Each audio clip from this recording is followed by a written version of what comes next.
with liberty and justice for all. Mr. McCausland, will you please call roll? Mrs. Feist. Here. Mr. Grisbeck. Here. Mrs. Hoppy. Here. Mrs. Janicek. Here. Mr. McGregor. Here. Mr. Modrak. Here. Mr. Scalzo. Here. Mrs. Turner. Here. Mr. Christensen. Here. All 9 members present. Thank you. I believe we had a little bit of a mix-up on our agenda or our communication, and we invited student council here tonight.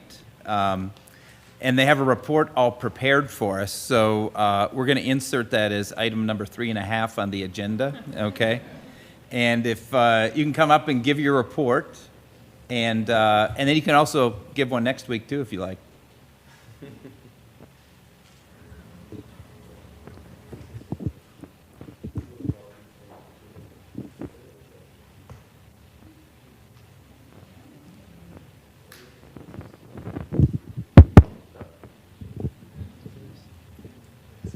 Hi, my name's Lila Walsh, and I'm a sophomore, and I'm one of the new student government representatives this year. My name is Cameron Hannay, and I am a senior, and I'm the other school board rep this year. And we just wanted to take this opportunity to introduce ourselves to all of you. So we've had our first homeroom representative meeting this past week, and we actually had way more students in attendance than we were expecting, which is really great because we think that this year we'll just have a lot more people involved and be able to accomplish a lot more. Next week, we are planning a club fair, just to we were going to do one last year, but we weren't able to. So it's just this chance for students to learn about new clubs at the school and get involved, and it'll be during the lunch periods. We're also planning a charity drive called Socktober, where we collect new socks and donate them to SHIM and other charities for the upcoming winter months.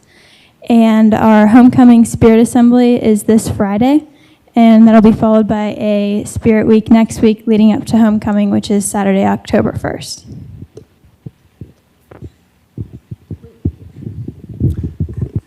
Well, thank you. You going to come back next week too? All right. See, it's fun. You can let them go too. There, you can tell them they can leave.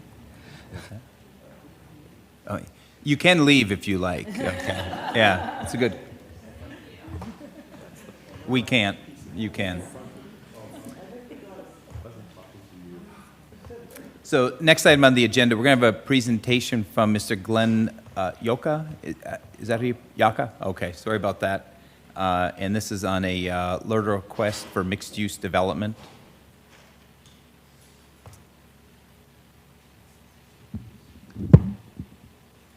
Good evening, everyone. My name is Glenn Yaka. I'm the owner of Sparrow Applied Designs Limited, which owns properties at the corner of Broughton and Library Road. Thank you so much for allowing me the time to speak tonight and present my request. I promise to be short and hopefully very simple. So the handouts that I gave, I only brought 10, and I can rotate this around throughout, but it will show, the top page shows an aerial photo of the properties owned by Sparrow, which I have been working on for quite some time, with the hopes and the goals of redevelopment. Recently, we had applied for and were granted rezoning from C1 and R3 to all C2, and shortly thereafter, I did apply for and was approved for redevelopment, of which we are working through the conditions of that redevelopment right now. As I mentioned, it's been many years in the making. Post-pandemic has had, market conditions have had a pretty substantial impact, hindering the project. At the top of the list is the cost. So my performers no longer work. In that, I'm committed to the project and continuing the improvements, much of which are to come if we are able to see this development come to fruition. And therein lies the ask. So to be clear, I'm not asking for school tax abatement, but what I would ask for to help chip away at the cost and help bring the performer back into line that I can get the financing in place would be to delay any tax reassessments for 10 years. This would help me get the project constructed and stabilized. Currently, we're paying, I think, and I have the printout in there, I think it's about $62,000 a year in school taxes. So that revenue would stay the same. And if we don't develop it, stays the same. So I think the win-win is that we do develop and eventually it goes up, but I've got to be able to do it. So that's pretty much it. Thank you for your time and consideration, and I'm available for questions and comments, of course.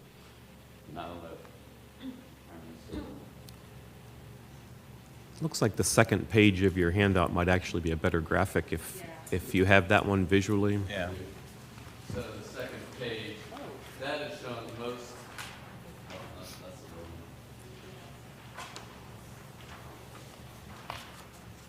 You want to turn back on? Well, we have it. We have it, yeah. So that is showing the most recent rendering. One thing that's different from that of what's already been approved is the larger building now that exists at the Library Road, okay? And that I have, it's not yet been approved. I have submitted and applying for a variance for that. That is one example of an effort that I'm going through to try to get the numbers to work. If I'm able to do that versus renovate the houses, not only are they still renovated houses, the cost, surprisingly, is about the same, but the opportunity for revenue goes up because I get 5 spaces here versus really a maximum of 3 spaces there. Also, I don't really prefer that look. I want to do something grand here. So on the variances, I mean, we're tastefully doing this within the community, staying to the setbacks, which are before you knock the buildings down, the houses down, pre-existing non-conforming. So that would be one variance on the setback, and then the other is a few parking spaces. But Which one are you talking about? The one at the corner of Broughton and Library, or the one all the way down? yeah, the one at the bottom of the library, which is here, this is different than what's approved currently. Currently, it looks like this. Okay. So to renovate these costs about the same as demoing them and doing this. But the opportunity, What's that? so that's an example of one thing I'm trying to do to get the numbers. They gotta come in line or I will not get the financing and moving forward. Yes? Thank you. Do you have your assessment of what, when developed, the total property would be assessed at? Your guess? You know, I was going totally based on construction costs, and I have asked many people who are seasoned, and the question is, or the answer, generally speaking, is it's a crapshoot. And that really is unnerving, you know, that Right. we don't know where it's going to lay in. So on the construction cost, which is soared north of ridiculous, as far as- We feel your pain. I'm figuring my logic, well, that's the building permits, right, that's the construction costs, and that's what they'll do a basis of. But it's been all over the map. So I guess, like, to clarify then, you're asking for us to consider delaying reassessing for 10 years. But I would think we would need some idea of how much in taxes we're talking about. Well, it's gonna be millions into this project, and it's already been a substantial amount of money. Right. I mean, just the site work alone, another effort that I'm doing rather than doing it all at once, which is my style, is the phase. But with that phasing, you'll have 90% of the site work that'll be needed up front, which a lot of that is water management to improve the corners. So, you know, I mean, we're looking at all kinds of different things, but to answer you, well, what your question was, like how long? Or? Like, kind of, that's like a roughly $10 million assessment, a $5 million, 30, 9, and our recent estimates were about 17. 17 is the current estimate. Okay, That's for the improvements, for the not improvements. for what's existing in the loans I already have. Right. And that just took the numbers all the way out where it doesn't make sense. Right. The income doesn't support it, a bank will never buy it. From a property tax standpoint, are you familiar with the litigation that's been going on around the common level ratio? Where I think is at like 82%, and now the current recommendation through the court system is to reduce it to 65%. And that's for, I think applies for something like this, right? That's go forward property that, where this new common level ratio should apply. It's gonna be almost, like 15 points less than where it would be assessed at today. So I don't know if you factor that into your business plan also, but it's actually going through the court system right now in Allegheny County. Okay. Yeah, I mean, that would probably help your business plan even more than not reassessing it. What was that called? It's called a common level ratio, CLR, I think, is that what it? What's that? Oh, yeah, go ahead. No, I appreciate the overview, and I think it looks like an interesting project, and I think you're kind of orienting the board to some of the, the economic challenges that you have in developing the property. Do you have a specific written request that you've shared with other taxing bodies about what it is that you're seeking in terms of relief? Or are you at a point right now you're just looking conceptually for some support to an idea? The latter. Okay. And you can tell, I mean, I'm not a developer by trade, right? My real business is window film. I think I did the security film on your school here. Yeah, if I'm misspeaking or doing things out of line, it's for that purpose. Or Now, that reason. and there are different types of relief that taxing bodies at times will consider to support or enhance a development. The function of reassessing those properties will happen by the county, and we don't have any control over it. But whether a taxing body like the school district is willing to accept either a prorated amount of taxes to help support development, that there is a vehicle for that.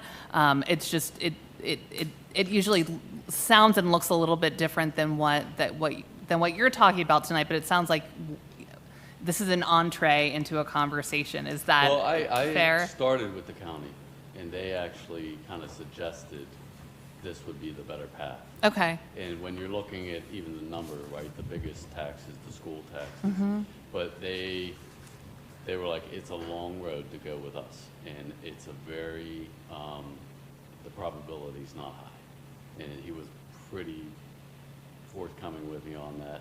And, you only have so much time and resource. You have to decide where you're going to put that at. So that's actually how I got to this meeting. Okay. So ultimately, the board, we would, I think, understand kind of what it was that you were interested in. The board, if it wanted to take an action, does so by resolution, and that usually takes several months to develop. It is an unusual thing, at least my understanding, for Bethel Park to support efforts in this way, but that doesn't mean that it is impossible. So I think we would just need to understand all the details of what you're looking to do, what the proposal is. It seems like you've done some work on the land development side, We've done a lot of work.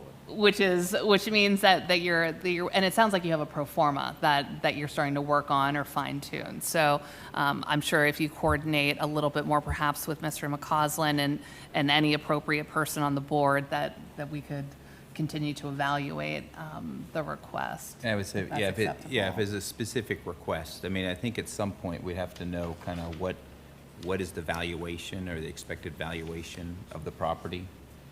In most LRTAs, there is a state law that addresses LRTAs in general. They are typically 10 years in length, with phased in implementation of the full assessment. So the county does their full assessment at whatever point in time. The improvements are taxed typically at 0%, and then it kind of phases in either over 5 or 10 years at equal amounts over those years. So it would be 10% is increased in each year. That's a typical format for a learner if you had a 5-year one doing the same thing over a 5-year period of time. But if the board wishes at some point for us to look into that further, we could provide some more information and support. That's it. Yeah. So where do we go from here? I think he's giving you contact. So how about we put you in touch with our business manager? Yeah, his card. And as things start to get a little more meat on the bone, that would be where he could then advise you on the board's needs, what we would need for this to be a formal resolution that would grant something like what you're asking. So the specific ask outside of 10-year. Just, I think what you're hoping for is to get some assurance that you're not going to get a spike in school tax before this is developed and rented. Right. And I think what the board needs to know is what kind of how far along are you? When's this actually going to break ground? When's this going to be completed? What kind of financing have you got secured? In other words, some assurance that we give you this and you're going to do what you've asked us to, what you've promised here tonight. Yeah, that's fair. Yep. Yeah. Appreciate it. Okay. Yeah, thanks. Plan looks great. It'd be a nice upgrade to that corner. Thank So. you. Very fun to see that. Yep.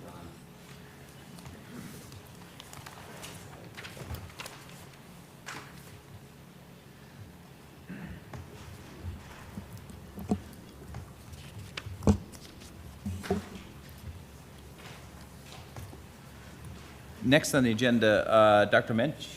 Actually, I think it's going to be 4 of us, so I'm going to jump around to the other side Oh, so okay. I can join the team here.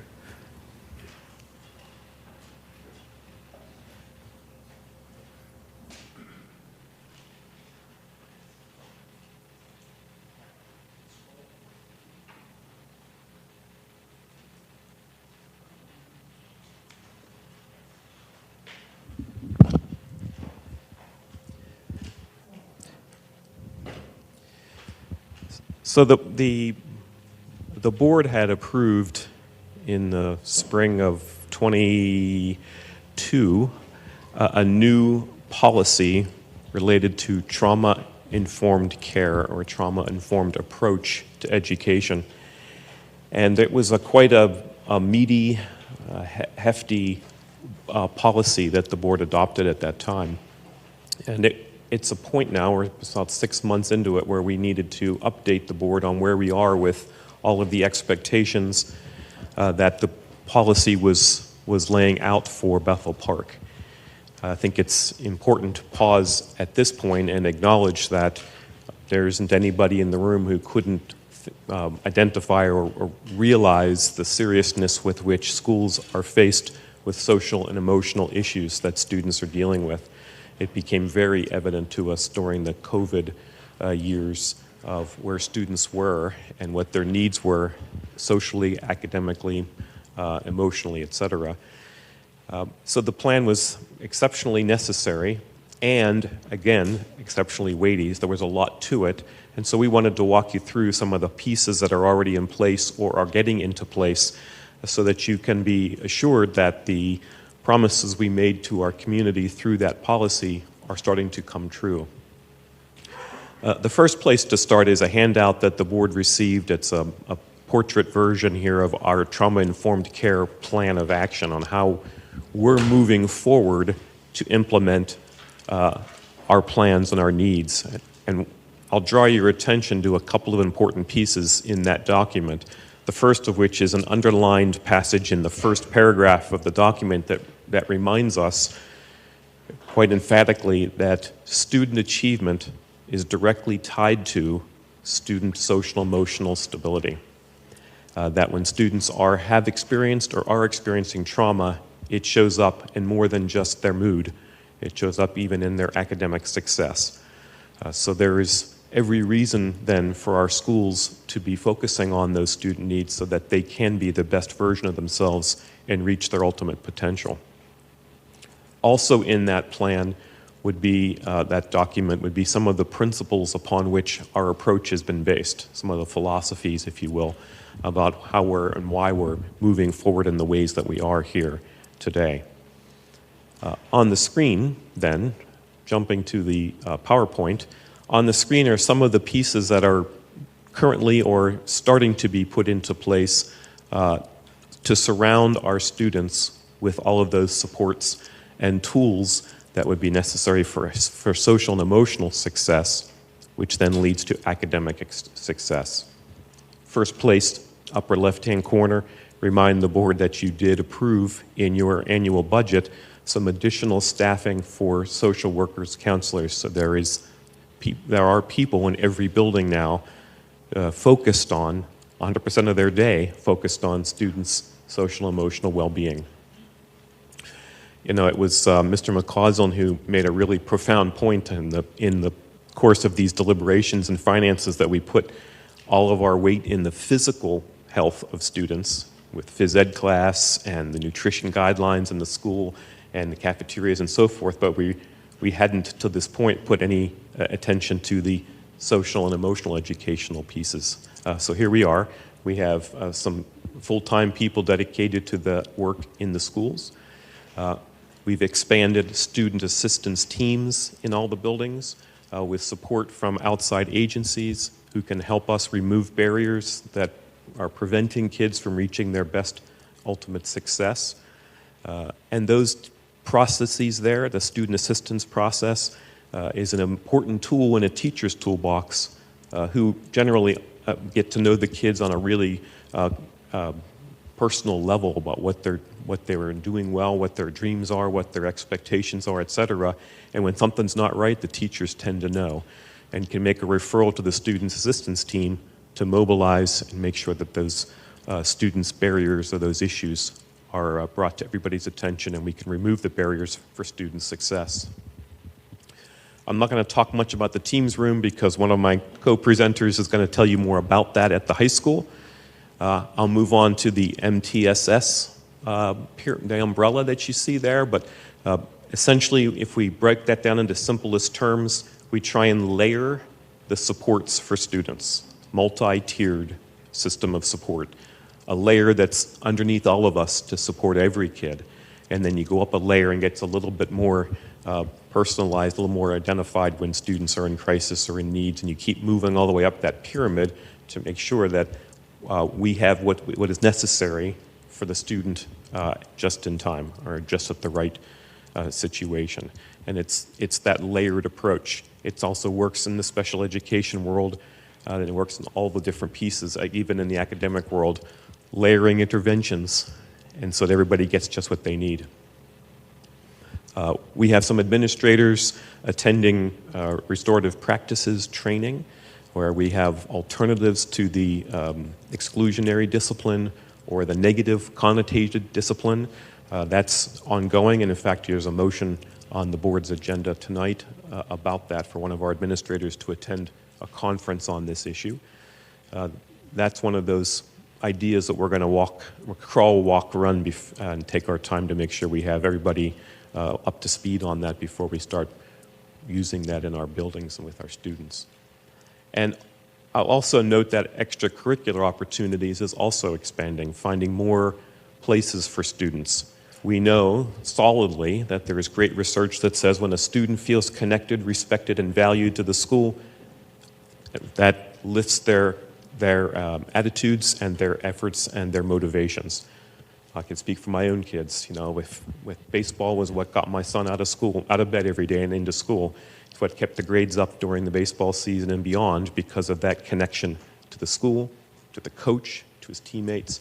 And we could say the same thing about band or the arts or any other club. And so we want to make sure we have a wide variety of those opportunities for kids to find that connection, to feel that close contact with something positive in the school. And that's extremely important to us. Could you advance for me? Just one question on the MTSS approach. You talk about the layered different services. Are they layers of all the other things on the page, or are they their own unique elements? That's their own unique elements, right? So there's, I suppose we could talk about the layers of support that the social workers and counselors offer, but I was talking more about something like student assistance teams is a higher layer that not everybody needs or gets. Okay. Came across a really fascinating study just recently that I wanted to share with the board and the community. Comes from the Brookings Institute. They did a global study, 25,000, close to 25,000 respondents, all of them parents, and they did a bunch of different jurisdictions across the globe. And what was so cool about it is they spent time here in Western Pennsylvania interviewing our parents. So we get data about us and also can make some comparisons on how our attitudes and perceptions as parents coincide with support attitudes across the globe. So let's take a look at one of the key findings. Mr. Mensch, would you advance that for me? Thank you. I tried to just take some screenshots, but I'll talk you through what you're looking at here. Essentially, on the left side of the screen are results from all the different regions, all the different jurisdictions that were involved in this parent study. And then I exploded up to be a little bit bigger version of what the results look like for just southwestern Pennsylvania communities and parents. And the circle, the colored circles represent the percentage on how parents responded to a question. What is the purpose of school? Simple question. And they had four choices. 31% of the respondents said the purpose of school was to prepare students for post-secondary education, get them ready for their future. 33% of the parents responded, about the same number of parents responded, that the real purpose of school is to develop self-knowledge and a personal sense of purpose, to find out who they are and what they're good at, simply put. 22% said prepare them for the workplace, and 6% prepare them to be good citizens. What's interesting about that is it's relatively true for most of the other regions that were studied, but for us, and for here tonight, for me, what it says is making sure the school cares as much about the student and their needs as we do about their grades. And I think that's the story that this particular study reinforces, that it's equally important for us to focus on their social emotional wellness as much as we do their academic and physical wellness. Would you advance that for me? The other thing that they did is they interviewed an equal number of teachers as well, and you'll see now the comparison of how teachers compared to the results. And what was most fascinating for me, and I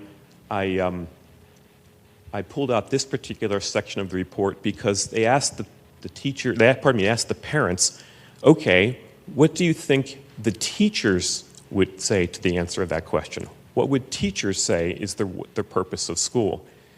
And in this particular case, the numbers in orange represent what the parents said teachers think. Teachers think, according to parents, that the role of school, 48% of teachers must think the role of school is preparing kids for their future. Get them ready for college, the military, the workforce, whatever the case may be.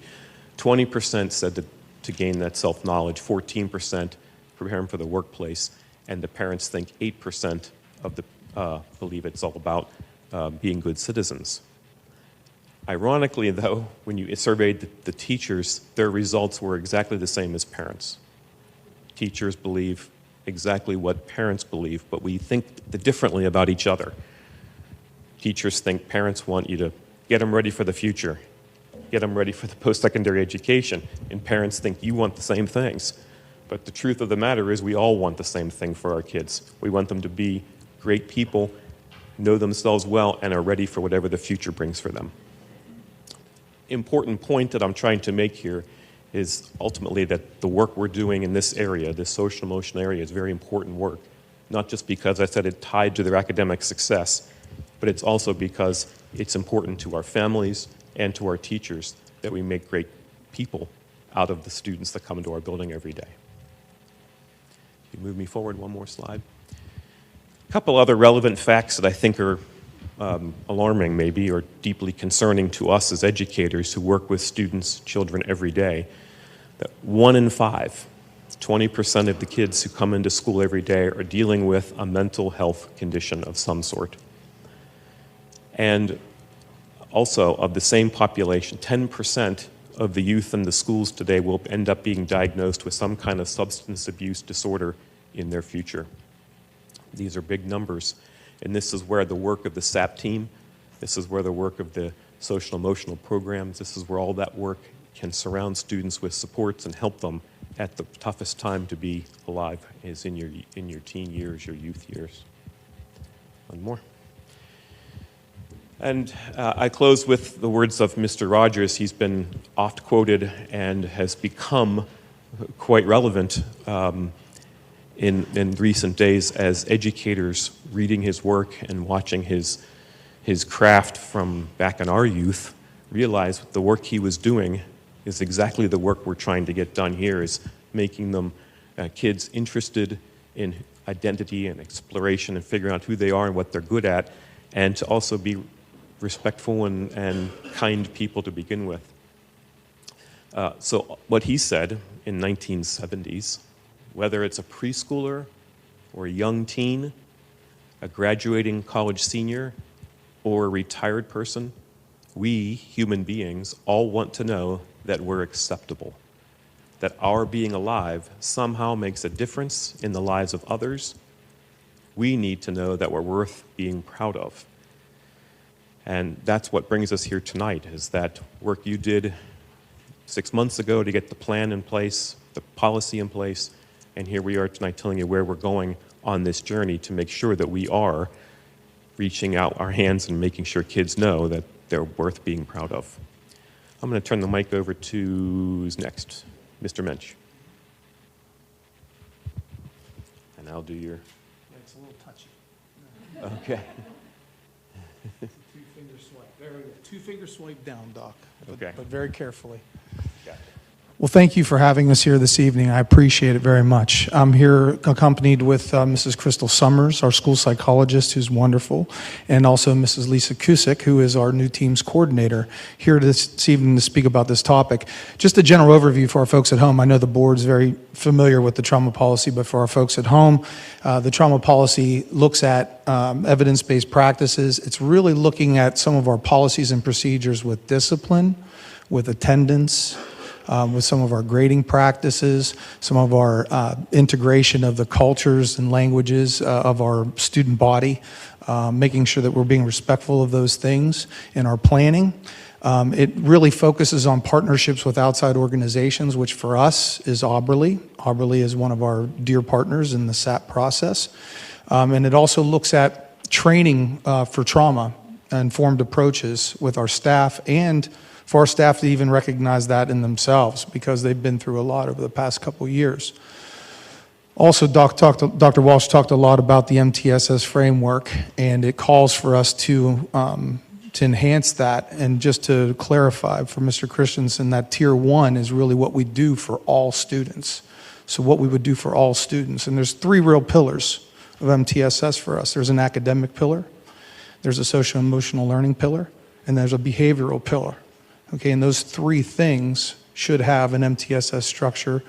Tier 1 for all students that we do, Tier 2 for groups of students that we do, and Tier 3, highly intensive, individual, or very small group things that we do for kids in those 3 pillar areas. And so, obviously, this is looking more at the social emotional pillar and the behavioral pillar, but it feeds into that academic piece that Dr. Walsh talked about. And also the plan for identifying students, which is our SAP team.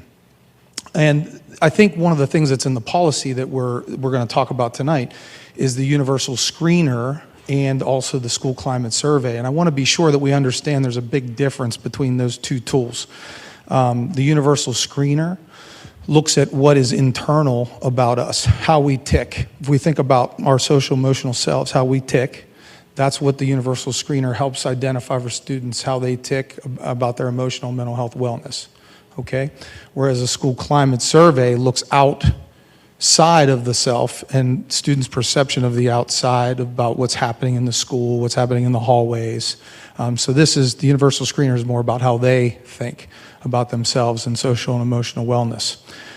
So what we're going to talk about tonight is more of the universal screening aspect of that. But Doc, if you could forward to the next slide.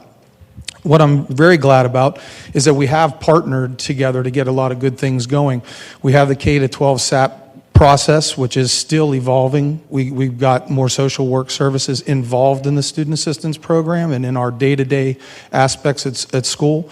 It's been a great thing. We started with Mrs. Pulaski and Mrs. Velaceres, who's two Bethel Park community members who are new additions to our EPIC social work team. Extremely happy to have them. You may or may not know that even before that, we were working to get the second step program for social emotional learning out in our elementary schools with our elementary kids. Our EPIC social workers are unloading that with our students. And also what we've been able to do is to increase our Auberly support services with the site-based therapist who's helping service our kids. So that tier 3 really intensive student need is being now delivered by 2 site-based therapists that did not cost the school board anything. It came through our partnership with Auberly. So that's exciting as well. So where do we have areas for growth in our policy right now? Would be the universal screener, the implementation of the climate survey. Those are things that we have not accomplished yet. The cohesive K-12 curriculum, and I say cohesive because, we're unloading pieces of that, but we're still not cohesive K-12 on that piece. And continuing to develop the MTSS framework, like I mentioned. We have a lot of pieces, and we're integrating them, but there's more development to be done. We did do a trauma-informed training with our paraprofessional staff on one of the last in-services. We continue to lay that out in our future in-services. And other things that I'm excited about is that, as Dr. Walsh mentioned, and I would just only clarify that the restorative practice training includes counselors. So we're sending counselors and administrators to this training. So this is even within the roots of our student support services and really trying to redefine how we work with kids that are having behavioral difficulties. And then, of course, the PBIS framework, which if you think of that tier 1, PBIS is tier 1. It's what we do for all kids. It's the expectation we set out for all kids, positive behavioral support for all kids, not just the kids that are struggling. So that's where we're headed. Dr. Walsh, if you could. Okay, I have with me Mrs. Summers here, who really was involved in the initial outset of the BESS, which is the screener for behavioral and emotional support needs, okay? And so Mrs. Summers is going to talk to us this evening a little bit about the BESS. So Mrs. Summers, could you come on up? Good evening. So again, my name's Crystal Summers. I'm one of the school psychologists here. And I just wanted to talk to you a little bit about the BESS. And Dr. Minch had asked me to talk a little bit about it because, just to give a little bit of background, about 2 years ago is when we started to have conversations about a social and emotional screener. And part of that, of where that discussion began, is that during the pandemic, I was seeing a lot of students and parent referrals for students that, I wasn't familiar with the students. They didn't have any prior supports. And so their parents were reaching out and asking, can they be evaluated? And so we started to look into where that was coming from and have that discussion of why they were making these requests so much during that time. And we came back with a couple of reasons. One is that, in that direct setting at home, parents were getting, a lot more one-on-one time. They were able to see in real time, their children's difficulties and what they were going through socially and emotionally. And so that was worrisome to them. And so that was one reason that, that they were making more referrals. Another reason, obviously, was the pandemic itself and the fact that, it was very traumatic for a lot of students they were isolated and there were a lot of difficulties going on during that time. So that was definitely another reason that we saw for why there was more referrals. But it really got to the heart of also looking at what types of supports we had in place for these students who may not need that full-blown evaluation necessarily, but may need some type of support.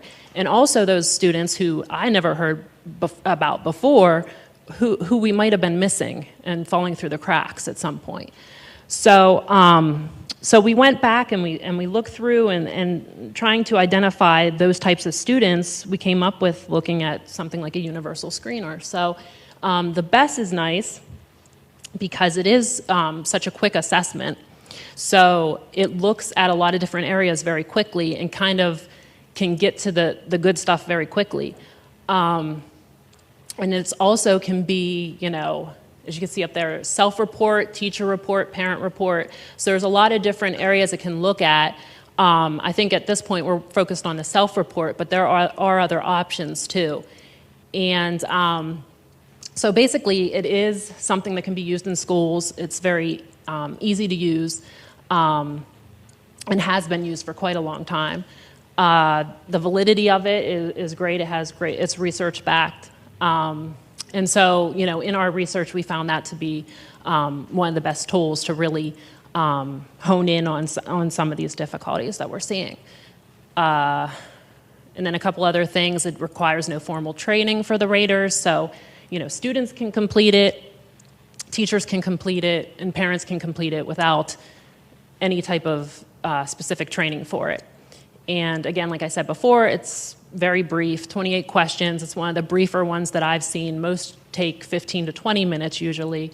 But again, really looks at the most valid questions that we need to look at for identifying what's going on. So. Did you want to go? Okay. So this is what it kind of looks like when the report comes out. It looks at 3 main areas and then it gives us like a global classification. The global classification is called the Behavioral and Emotional Risk Index. So this is the index that is kind of spikes up and we say, okay, there's some issues going on here, and then allows us to dig a little deeper into what's really going on. There's 3 different areas that it looks at: internalizing index, the self-regulation index, and the personal adjustment risk.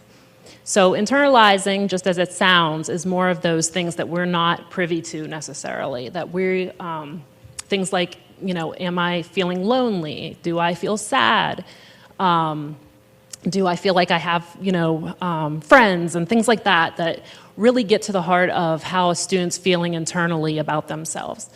Self-regulation is dealing more with things like attention and self-control, and do I have a difficult time regulating my behaviors and my emotions.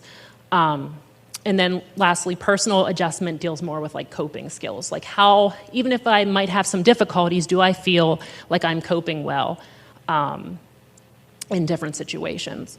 So any of those areas can be considered elevated or normal or very elevated, which in that case, we really want to target in on those students. But then there's also that sub-level of students that might just be elevated, and those are ones we would want to do something with too. So those might need a lower level type of intervention, but those are the ones that we want from more of a preventative level to look at to see what kind of supports we can connect them with so that they don't reach to that very elevated risk. So it's a preventative kind of thing. And so, in our district, in a lot of districts, we're really good at identifying crisis and coming in and providing supports during those times. But it's harder for us to see, like, when a student is having some more of these low-level behaviors that may be little red flags that we don't always catch. And so that's why this is so important, is to catch those red flags early so that we can step in, provide supports where they're needed, lower-level supports. So I want you to consider, as a teacher, if you give a math test, you'd be able to sit there and say, this student's really struggling with solving linear equations or whatever the test was on. You could really analyze down to the real skill that they're suffering, not doing well. We do not have one data point to help us with this mental health area. Often what we hear is something like, this student's really struggling mentally. They're having some mental health concerns. That's like saying that the student's not good at math. So we have these assessments where we look at math and we sit there and say, this is what they're struggling in. But when we talk about mental health, we don't get down to that kind of layer. We just say, they're struggling. That's what this tool helps us do. So what we're proposing is more of a soft rollout of the situation. We'd like to do an opt-in situation for this. So we would be publicizing to parents, we would be getting out their information, telling them, hey, this is what we're trying to do, this is why we care, look at all the board's done in hiring these resources, we want to put them to the best use of their time, and we want to be pointed, just like that math teacher looking at that test, pointed to what the issue is, not just this global mental health concern, which we know exists. So we would be doing the preliminary parent communication and the advertisement basically of what we're trying to do. We'd be trying to pull parents in, guardians into that engaged talk where, you know, a lot of times they don't even know maybe how much their student is suffering. They may not see that, but we could give them an opportunity to maybe see a glimpse, and it would be just a glimpse. We would administer the screener in this opt-in situation once we got that feedback from the parents. And then what we would do, which is an essential step, is we'd be reaching out to the parents with the score report, just what you see right there, that score report down there at the bottom with a cover letter, of course, but just explaining what the scores are, what we're trying to do, and then asking them to, again, opt in to supports for their child. If you're elevated, we're considering doing some social emotional work with just that student individually, just something that lets them know how they think, lets them know their scores. This is more of a self-reflective activity, something they may have never even considered before doing this instrument. Then we could move into possible tier 2 groups, meaning something a little more intensive, maybe a little more regular, maybe something that they'd want to do with other students who may be experiencing those same things. And then we'd be monitoring that. But for the students that are highly elevated, we really want to engage them in our student assistance program. We want to reach out to parents. We want to tell them what we can do through student assistance. We want to do the CANS assessment, but that, of course, would be with parent-guardian permission. But that's a way more in-depth look of what is going on. This is a screener, which is a lot different than the CANS assessment, which our liaisons would be doing with Auberly. And we could refer them to that tier 2 groups or to tier 3 site-based therapy or even outside supports through our SAP program. And we'd like to do some ongoing skill building and monitoring, and I'm going to talk about that here in a second. So Doc, if we could forward. A part of that ongoing monitoring that I'm proposing, we've been trying to look at how can we progress monitor kids in more of a direct way to their mental health versus indirect, which sometimes isn't always accurate with grades and attendance and those kind of things. So this application that we would consider running for just the targeted students that would be in our EPIC social work and in our SAP program would be the ability to self-monitor, and that report goes back to our EPIC social work and our student support services counseling staff. So we'd be monitoring that. We'd be building our conversations with kids off the feedback from the Rhythm application. What's nice about the Rhythm application too is that it has some tutorials that are very short. They're like a minute. They're not long. They're not these big, long, drawn-out things that kids will not want to watch. They're short, to the point, based off of the feedback that they get when they assess themselves. And then, of course, our EPIC social workers will be following up. That's a basis for constructive conversation in sessions with those EPIC social workers. So, Doc, if you please. So basically, the tie-in to our trauma policy is that this is going to help fulfill our universal screening piece of the policy. We're going to look at really being able to give our SAP teams, but our student support counseling team, a more targeted need area that they can work on. So that's really positive. And it's going to, in doing this, I think we're going to have a better feel for the progress that students are making. Sometimes we know as teachers, you know, when we look too big, we fail to see the progress that kids make. Mental health, progress can sometimes be very slow. And monitoring that is important. And so I think that helps us fulfill the trauma-informed policy. So, Dr. Walsh, could you please forward that? With that, I have Mrs. Cusick here, who's been just working so hard. I can't even say how excited I am about what Mrs. Cusick has been doing. She's been getting really her hands dirty and has been getting our Teams room functioning along with the help of our EPIC social workers down at the high school. And I'd rather me steal Mrs. Cusick's thunder. I'm going to ask her to come up and talk to you about the investment that you made in the Teams room to help in this area. And Mrs. Cusick was a part of that investment. So Mrs. Cusick. Thank you. Good evening, everyone. I'd like to start by saying thank you for the opportunity to be a part of this. To say I'm excited is underestimating it. This is a blank canvas, and we've been working diligently at the high school. I can say we're about a month into school, and we have been busy, and things have been evolving constantly.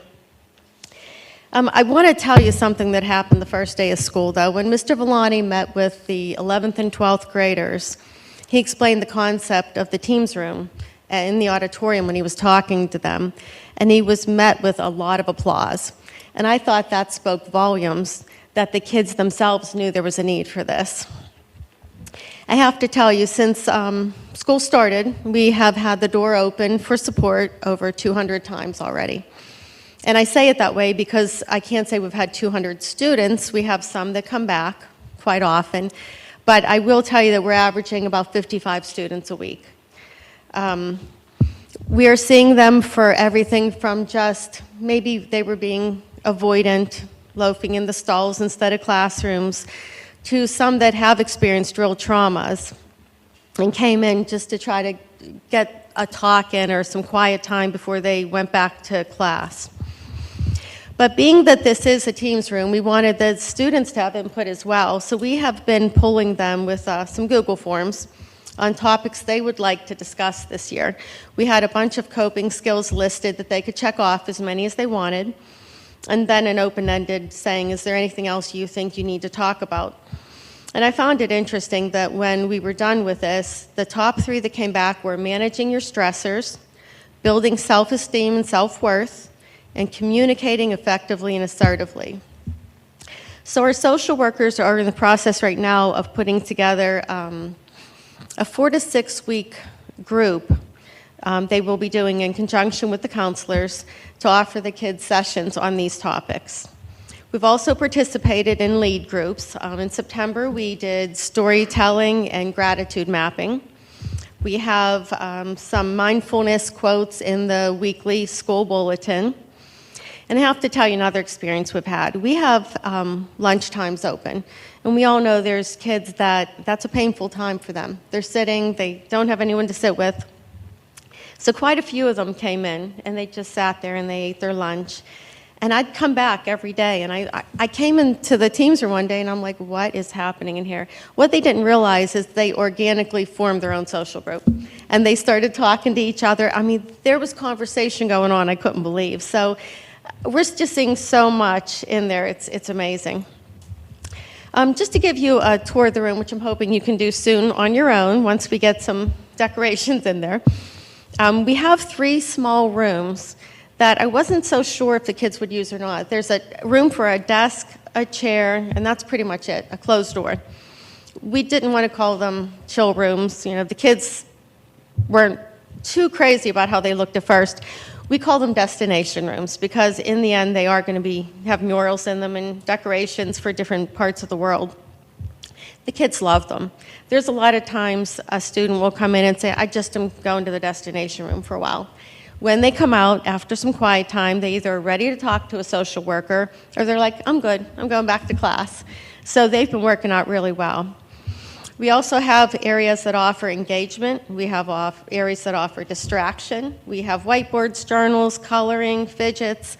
We are continuing, like I said, to evolve weekly on what the kids need.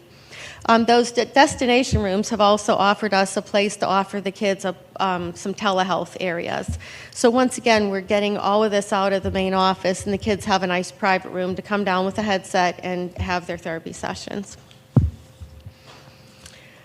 One of the things I think is best about this so far is, I said this, I did want to mention, we got our first grant. We met with the Bethel Park Education Foundation last week, and they were kind enough to offer us some money to do some more work in our room. And I said to them, I said, when the kids come in upset in the morning, and we're no different. We get up, we spill coffee on ourselves, we're like, this is going to be a bad day, we go in with that attitude. We have the chance to change this. The kids come in upset, and that's the lens they're going into their whole day with. We all know we do it.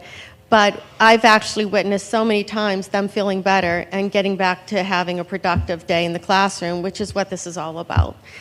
Teaching them coping skills, letting them go on with their day. I've also worked with Mr. Villani and his team. Every week we have a meeting just to continue to grow our program. And they have me doing SAP meetings, attendance meetings, service agreements, the principals meetings, and it's so nice because there's a connection with all of that. These are the kids we're seeing, and to be able to speak about them and to them, it's really working out well. So that's 1 month in, and I'll be happy to come back again, let you know how we're doing in another month. I just want to say thank you for everything that you're doing there. I really appreciate it. I'm a teacher. I know Buffy's a teacher, Darren's a teacher, and we see it firsthand in our classroom. If something happens, or we're like that first line of defense. Mm-hmm. But to have a room like that and maybe de-escalate, give them that decompression time, really, I think we all here appreciate everything that you're doing. We've heard many good things, even prior to this evening, about what's happening there. So thank you so much. Really appreciate your hard work. Thank you. Yes, Mrs. Cusick has been wonderful, and if you're a kid struggling, you'd know she would. She's a great face to see in the morning. So with that, that concludes our presentation. If you have any questions, I'd be happy to answer them. I do have one. I don't even know. I'm not sure. What is second step? Can you just So- explain that to me? I don't even know what that is at the elementary level. Yeah. Second Step is a social emotional learning program. It's a research-based program. It's one of the most widely used programs for social emotional learning. Okay. Yeah.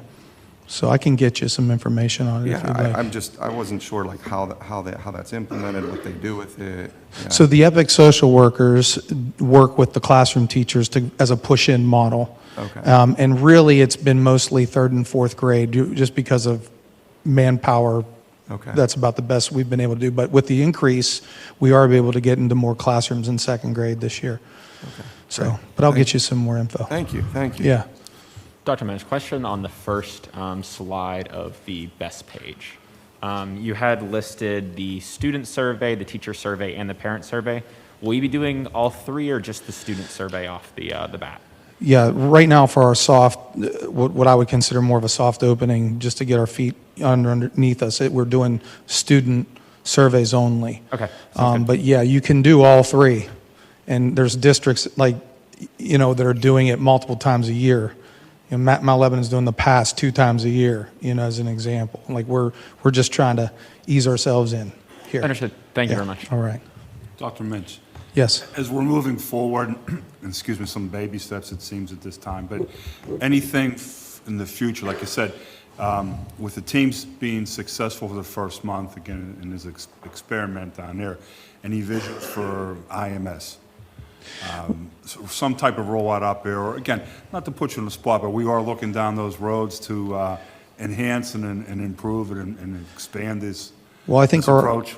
I think it's a good question, and the answer is yes. I mean, we're always looking towards the future. We're looking towards the future when we move into the elementary center, what that's going to mean for staffing and how we can push things to maybe provide these supports. I also go to the team's meetings with Mrs. Cusick and the team down there, and certainly we're looking at how that can be proliferated if successful, because I do think it adds so much value, just even in just the sense of the students knowing where to go and that it's a reliable support. Not because counselors are great, but what if they're not there? It's reliable, and it's managed by Mrs. Cusick, who just knows the kids' names, knows their issues, is going to all the meetings. She's like the quarterback, and she's doing a wonderful job. So yes. So second half of the year, we could probably see something coming from administration in regards to. Well, I haven't talked to the admin team about that yet. That's getting too far. Well, Yeah. being aggressive, Yeah, I would Well, say, I would say Not that to we. put, again, I said, apologies, not to put you on the spot, but we, working with Dave, I know you're looking that way. And as we approach this board, just say, guys, here's a game plan we're kind of looking at to move out. Just and help us in our deliberation as we're going through, because again, we had no problem addressing the team's room and making that request when it was presented to us, especially on a limited budget area, Yeah, I think just that. ready to go and so we can jump on it and get it done, so we can be that best in class in this area also. If we are going down that road, you'll have it ahead of time, and the dollars are so valuable, and putting them where it's most, like, steam rooms and things like that. So we have to prioritize, but we will get to you well in advance. Like as an example, we're not having this discussion in June, July, to roll out in August. I mean, I think that's the point. So if we're going to go there, we're going to, and if not, then we're going to look to that next year maybe. That's the point, so Yeah. thank you. Yeah. Mr. Minch, Dr. Walsh, Mrs. Cusack, and Ms. Summer, thank you very much for this. Your only problem at IMS is you can't multiply that teacher that's at Teams now. There was you had children there the last 3 years. I've had children there at the high school the last 3 years. That was needed. She was there 2 years ago. We saw some changes that were happening that was needed again. And putting this Teams room in the beginning of this year was totally something that was needed. Again, it lets them come, if they're having a grumpy morning, or somebody, even the ones that drive to school, somebody gets cut off or something of that sort, that does not, play into their day. That gives them a 15-minute time frame to regroup for the day and re-coordinate themselves. And, again, it's been needed for a while, and I'm very glad that we made the investment that it's there. I'm just going to throw out there, I love this, and thank you so much for the presentation and all the information. It's fabulous. I do agree that eventually getting this to IMS is really important. And to your point, I think you know people at IMS who'd be very good at this. A few. I do. I'm just saying, Yeah. So thank you. I appreciate all of the work that you've put into this and all the research, and thank all of you very much for coming and talking to us. Dr. Mitch, let's say it's October 5th, and I wanted to stop by to check it out. Is that possible? Yes. All right, not 4th, the 5th. That doesn't. There might even be pizza available. As of an on the hour and a 5th. half ago, I was coming on the 4th, but, all right, thank you. So Yeah, I'll make it wasn't arrangements. totally hypothetical. No, that's not hypothetical. He's coming, so plan. Well, thank you for all your support. I'm sorry. I just have one quick question for you. Just for the sake of some parents who may be concerned, this is all with parental consent, correct? Yes, it's an opt-in. Each one of these elements, parents are notified and they are involved in the process and they're involved in those evaluations and all of the elements that go into the social and emotional aspects of their children's school lives, they're also very much a part and involved, and nothing's being done without their consent or knowledge. No. I just want to make sure that that's. Yeah, sure. A good pretty question. clear. Mm-hmm. Yeah.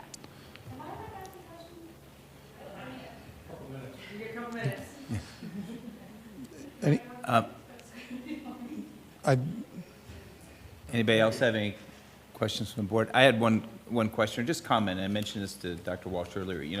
It's nice to see, I don't know if this is our whole portfolio of what we do for student emotional support and health on this, but I know we do a lot of things, and it'd be nice to have this kind of laid out as a portfolio of offerings of the things that we do. And I notice we don't talk about this on our website, but I think it'd be good to talk about, not just maybe the icon and the name, but what's the description? What do we think the outcomes are from it? Why do we apply it? Okay, so it becomes more of a resource for parents also, so that they could look at the different things that we do. And then, when they come to you, they're a little bit more informed and maybe have some questions in their mind also to explore some of these areas.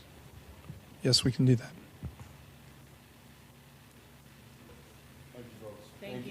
Thank you.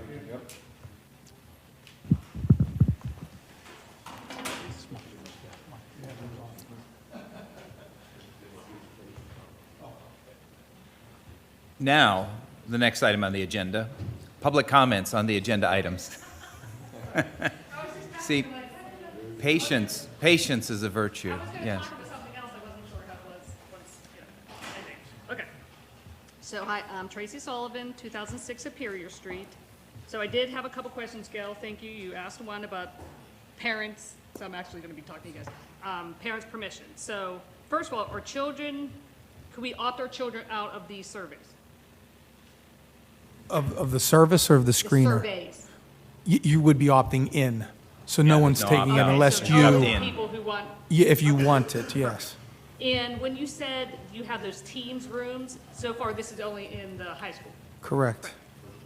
And, okay, the adults who are interacting with the children, in the room, are they giving like feedback? Are they giving them, their personal advice, or are they just like literally just listening?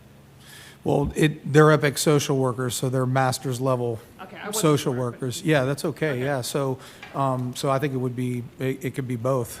It just depends on the nature of the situation. I mean, you're having kids come in many different states. And so a lot of times it is just listening. But how do you know if it's like a teacher, social worker that has, I'm just trying to get to like when people give their personal opinions rather than just like a guided overall, you know what I mean? Like obviously if someone's not feeling great about themselves, a child, you know how to pep them up and tell them, how they were created, it's perfect, they don't have to change. But then what if someone has like, their own personal beliefs that come across that? Well, that's why I'm really lucky of the board's endorsement of the additional social work services, because these are highly trained people that are able to do the difference between, say, that and like a teacher who's giving some advice who maybe isn't trained in that area. I do really have a lot of faith in our people that we've contracted with Southwood. They do a wonderful job. So they're not inserting opinions, they're giving trained Because feedback. obviously just because you have a degree doesn't mean people don't still give their own personal opinion. But okay, I was just asking about that. And you said that they could have a telehealth areas where they have a therapy session? One of the things that's been great is that, students, there's been an increased need for the mental health, and that mental health doesn't always happen in school, it happens out of school a lot, but they don't have to miss school for 2 hours for an appointment that's an hour because they're not traveling a half hour to get there, take their appointment half hour back. So those destination rooms have been places where telehealth has been able to be delivered with the parent, of course, the one who's driving that. Okay, so the parents are totally aware of the sessions, and do Yeah. they get feedback from that? Or the parents like, is it like, oh no, this is private, this is between me and the child, or? The team, just And then understand. just to interrupt you, you have to wrap up. That's We don't have a gong or a hook or anything to pull you off, but we do have to stick to our policy, so, It's yeah. hard to get all this in 2 minutes, but good. I can stay and talk to you afterwards. Just that last one, it was just the whole. So basically, the telehealth is driven by the parent, not by the school. We just provide an outlet for that to happen so that they don't have to miss 2 hours of school and then fall behind in their class work. Yeah, it's a medical provider outside. Okay, thank you. You're welcome. Any other comments from this room? We have one call-in. Yeah, we have one call in. Mr. McCarthy, are you on the line? Yes, I am. Okay, if you give your name and address, you'll have 2 minutes to address the board. All right. My name is Brendan McCarthy. I live at 101 Jordan Street. And I'm calling, just to speak in favor of the trauma-informed approach. I do have some misgivings, though, because it sounds like we're just kind of letting kids decide whether or not they should be screened a little bit or anything like that, and I think that's trouble. Dr. Walsh, you guys passed this trauma-informed approach. I remember the day. It was May 24th, and that was the same day that the Uvalde shooting happened.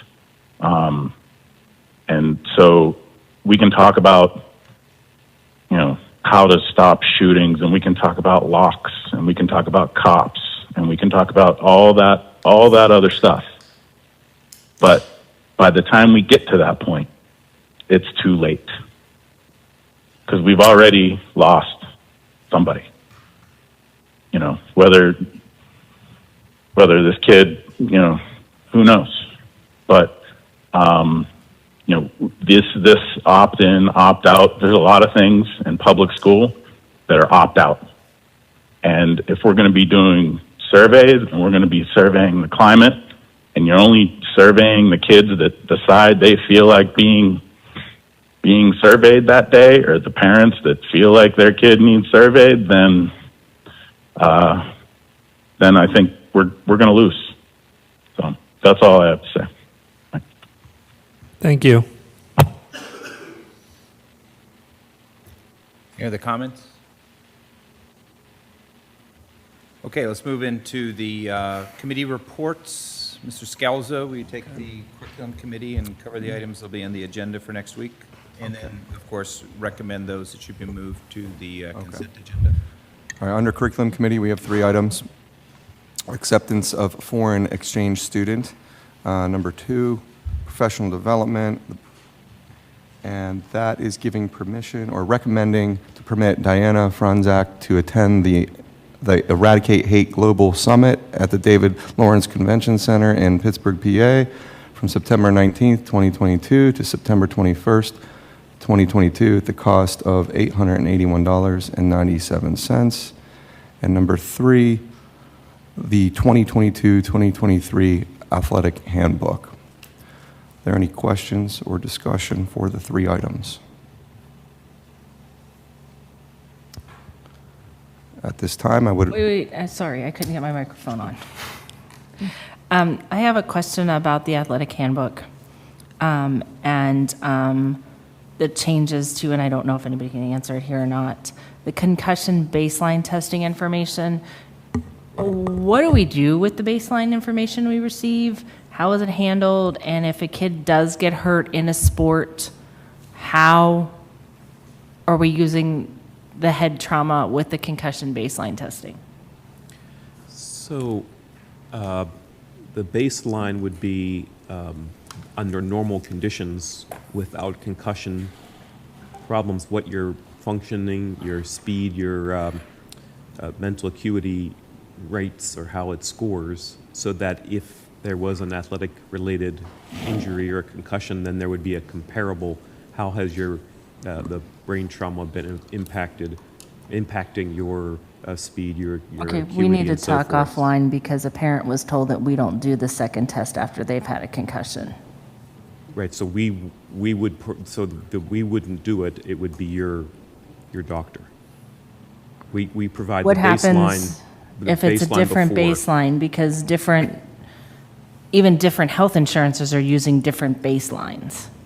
I wasn't aware of that, I thought it was all impact training. No, Allegheny Health Network has theirs, UPMC has theirs, depending on what doctor you go to and what they're affiliated with, and Washington Hospital has theirs. So we need to get some more information on this and get it out to parents, especially those that are doing contact sports. Sure. And none of us could find any of this information in the athletic handbook that's online. Thank you. Any further discussion, questions? I'm recommending all 3 items to be placed on the consent agenda. Second. You don't have to vote. Thank you. Second. Your seconds appreciated. Thank you. Mr. McGregor, will you take the Personnel Committee? Okay, under personnel, there are 10 items to discuss tonight. 1, approval of extra duty responsibility programs for 22-23. Number 2, approval of staffing changes. 3, change of assignment. 4, appointment of personnel. 5, approval of unpaid leave of absence. 6, approval of administration tuition reimbursement. 7, approval of professional tuition reimbursement. 8, agreement with St. Moritz Security Services, Inc. 9, attainment of status of professional employee, and 10, changes to the extracurricular pay schedule, current positions, which is one of my favorite sports to watch, which is bocce. Those are the 10 to discuss. I believe we need to hold out number 5 from consent agenda approval, but, okay, any discussion?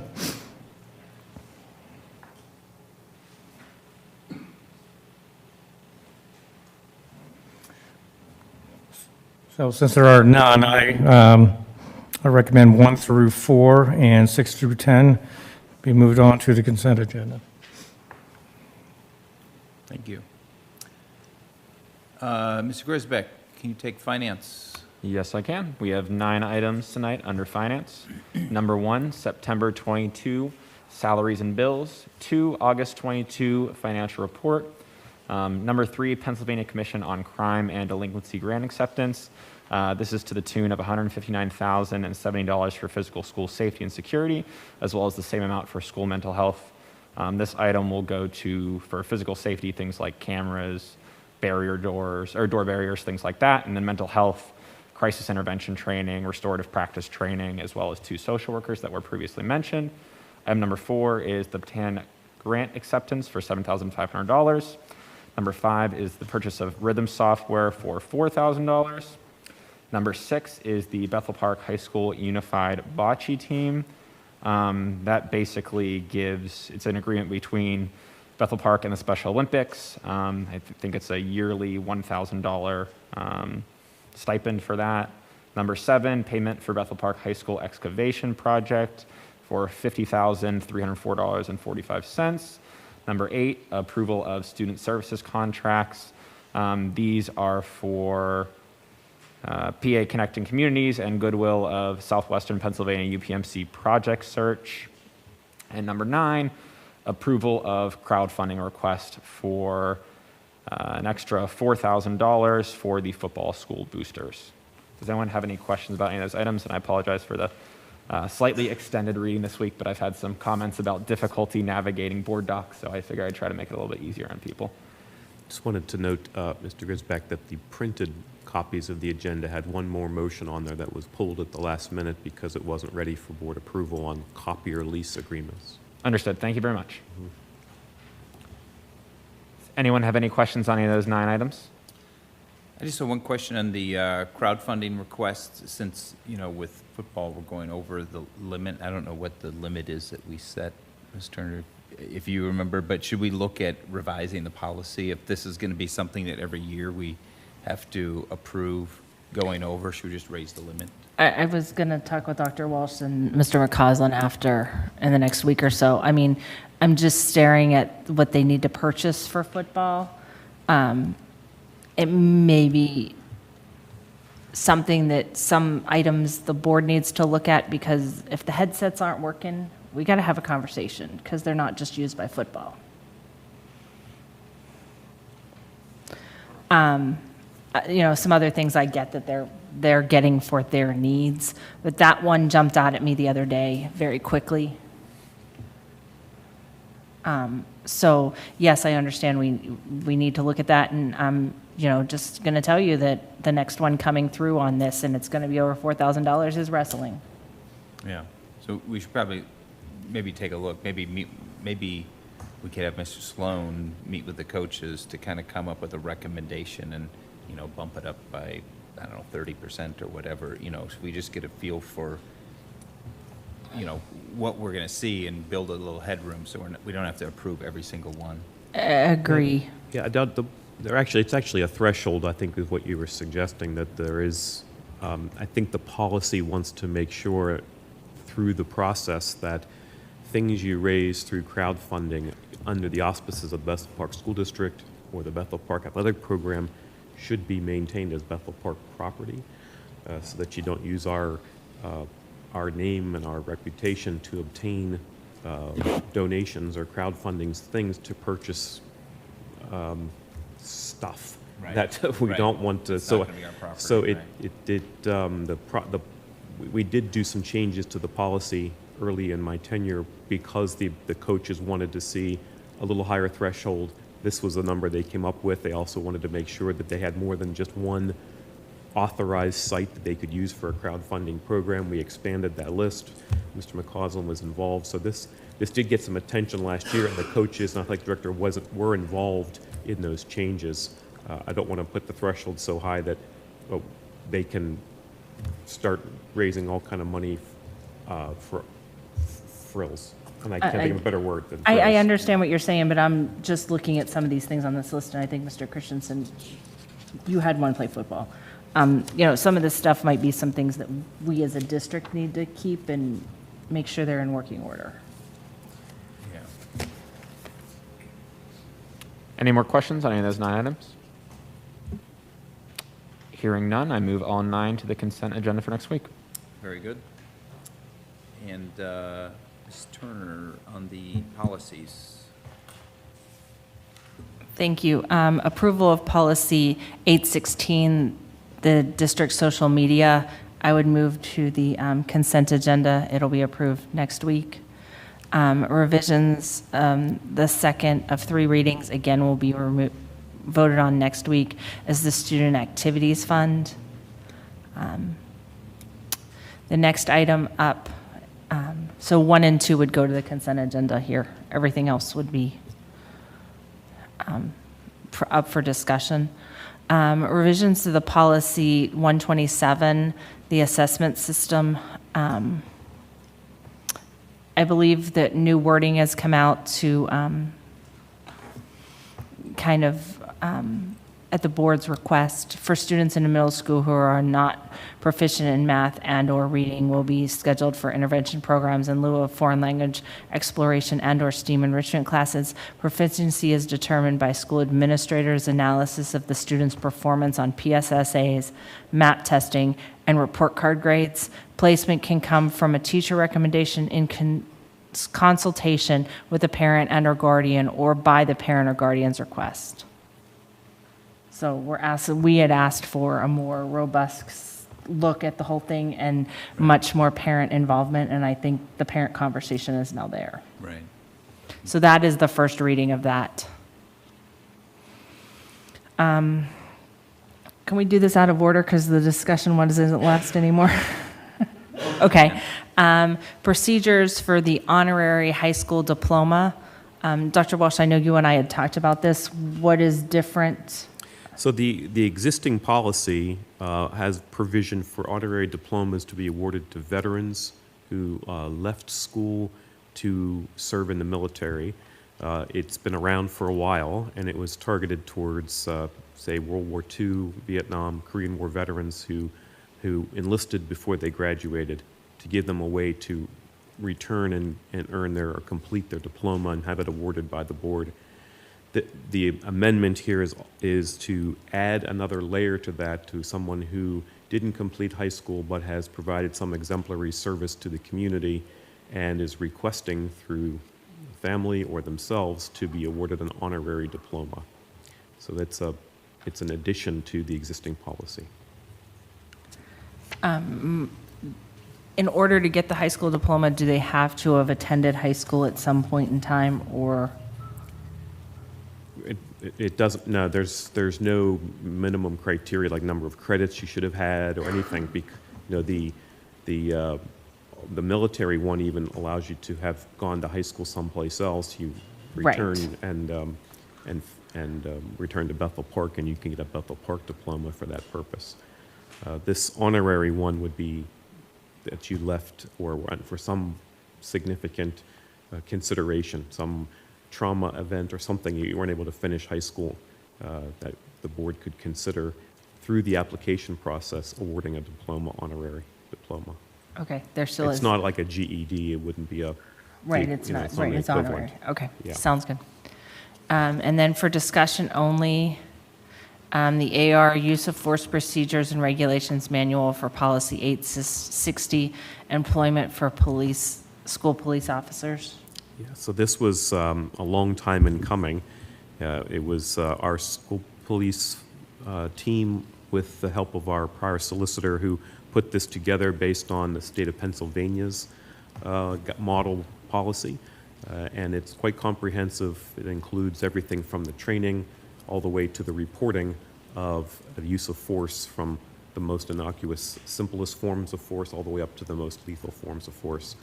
And it didn't exist prior, so this is a new administrative regulation. Wanted the board to be aware of it, to have time to read it and understand it and comment on it. Of course, the board does not approve ARs. It's policy that you approve, so this would not be on an agenda. It's just an opportunity for you to see it, comment on it, and offer feedback. But you can be assured that your solicitor has had extensive time with it. Your prior solicitor had extensive time with this document. No, I kind of reviewed it, that's fine, but just one question. I know one time, the badges have to say school police officer, but we are not a school police department in the title. Is the title falling under the legislation? It says Bethel Park School District Police Department versus Bethel Park School District School Police Department.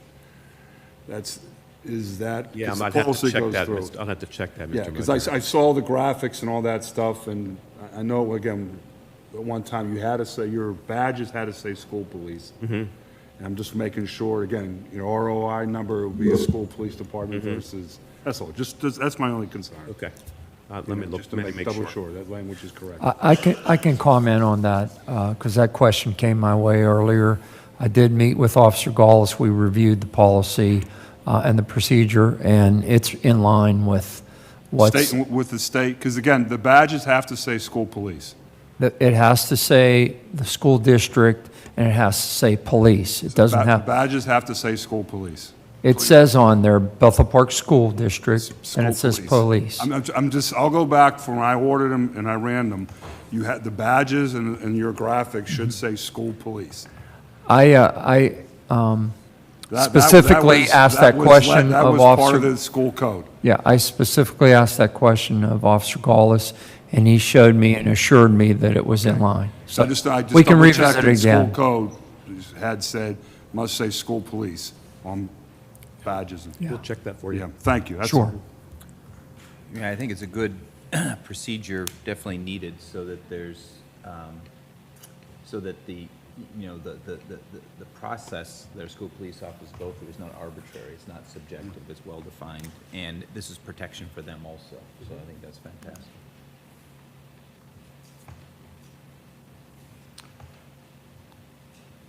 Okay, so, Ms. Turner, so it's just number 1 that goes on the consented?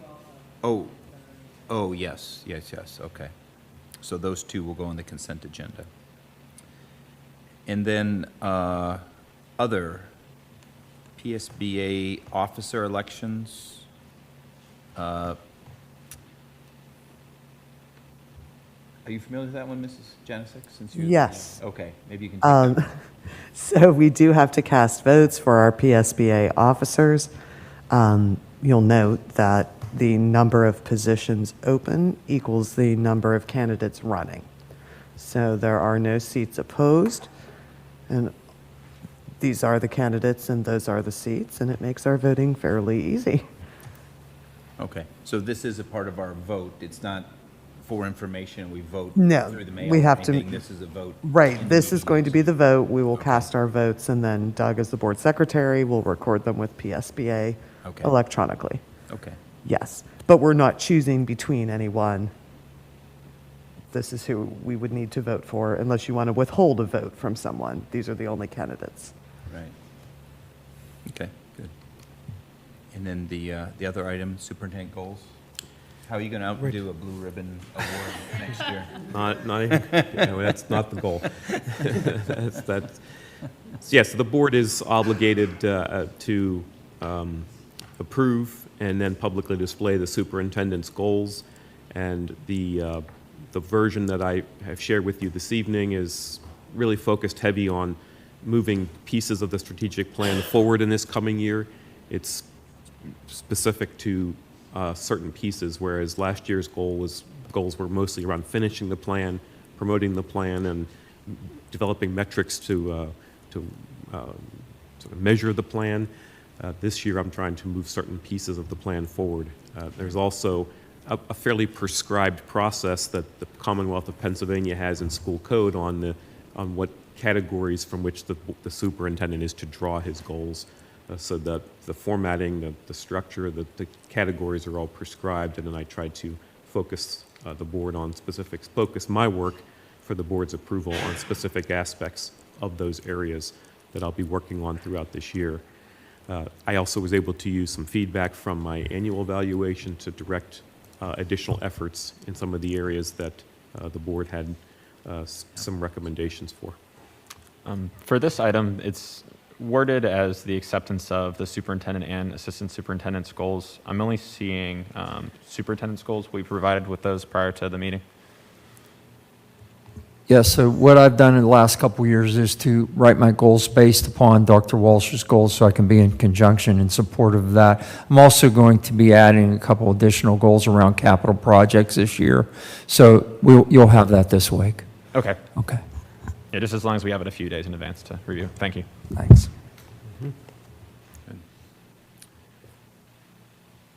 Okay, we can put both those items on the consent agenda. So next item, public comments on anything else related to the school. 2 minutes. Anybody online? Anybody here? No other callers, that I see. Okay, board comments. I'll go. I think I want to congratulate the administration at Bethel Park High School and the administration here for the blue ribbon that was awarded on Friday.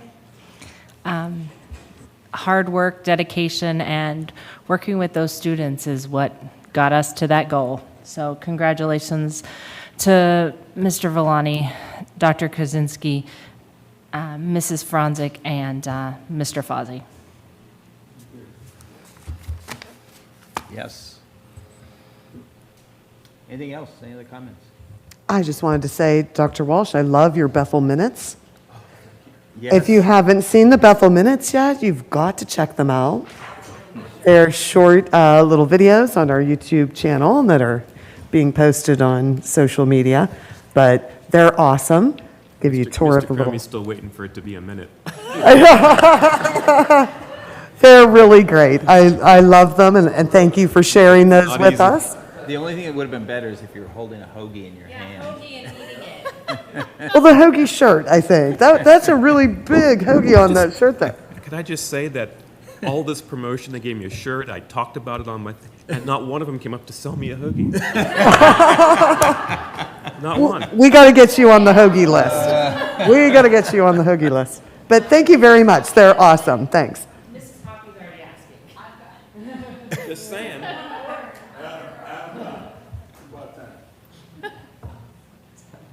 Yeah, echoing all of that, totally agreed. Also, I really enjoyed the board summaries that you've been providing every single week. I think that's great for the people that don't have the time to necessarily sit through an hour and a half, 2-hour meeting to just kind of get the quick points without having to navigate through the sometimes challenging site that is Board Docs. So thank you for that. Anything else? Anybody want to leave? Okay. How about a motion to adjourn? All in favor?